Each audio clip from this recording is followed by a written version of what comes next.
नमस्कार दोस्तों, आप सभी को मेरा प्यार भरा राधे राधे। दोस्तों, आप सभी का स्वागत है एक और नई वीडियो में।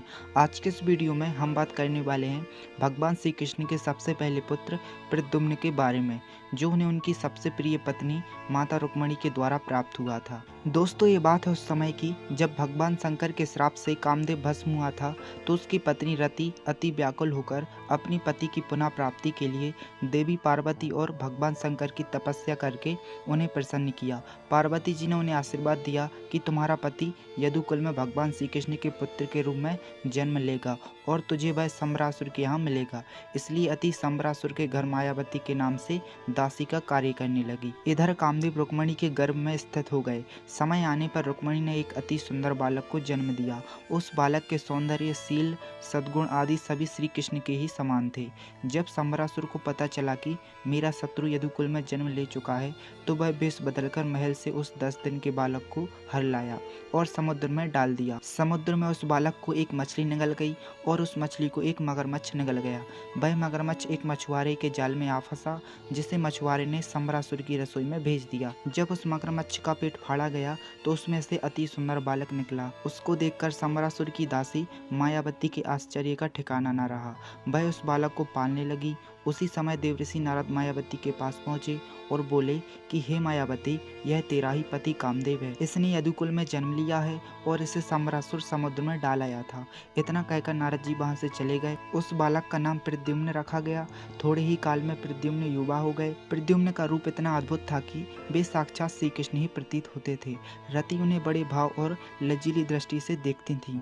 तब प्रद्युम्न बोले कि तुमने माता जैसा मेरा लालन पालन किया है, फिर तुम मुझे एक प्रेमिका की तरह क्यों देखती हो।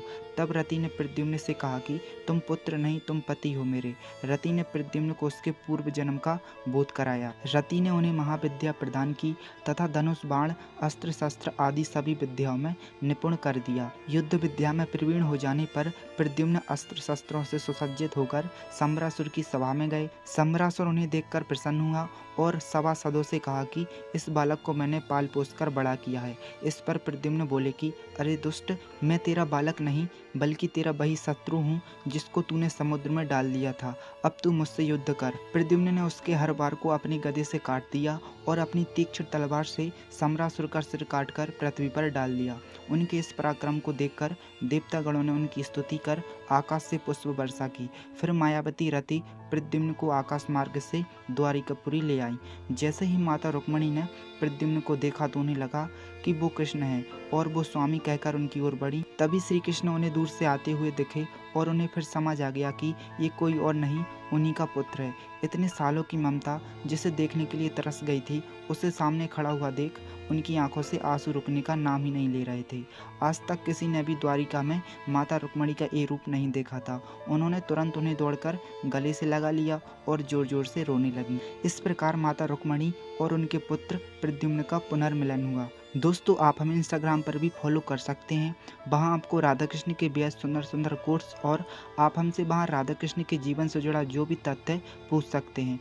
मैंने अपनी इंस्टाग्राम आईडी का लिंक नीचे डिस्क्रिप्शन में दे दिया है, तो आप हमें ज़रूर फॉलो करें। दोस्तों, आपको वीडियो कैसी लगी हमें कमेंट करके अपने सुझाव जरूर दें। साथ ही इस वीडियो को जल्दी से लाइक, शेयर और चैनल को सब्सक्राइब करके नोटिफिकेशन बेल को प्रेस जरूर कर लें, ताकि आपको आगे भी ऐसे ही कान्हा से जुड़ी अद्भुत अनसुनी कहानी देखने को मिलती रहे। तो चलिए दोस्तों, मैं मिलता हूँ आपको अगले वीडियो में। तब तक के लिए राधे राधे।